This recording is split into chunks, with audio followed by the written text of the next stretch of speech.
Well, here we have a strange robot. It's kind of got your classic 70s plastic robot walking base, but you got your Lost in Space robot body and got an R2-D2 head.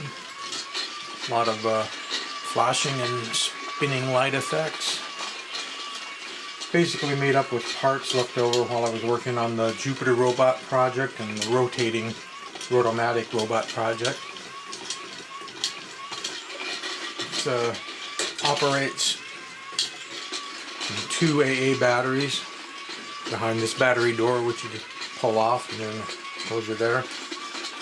The main on-off switch is right here in the front.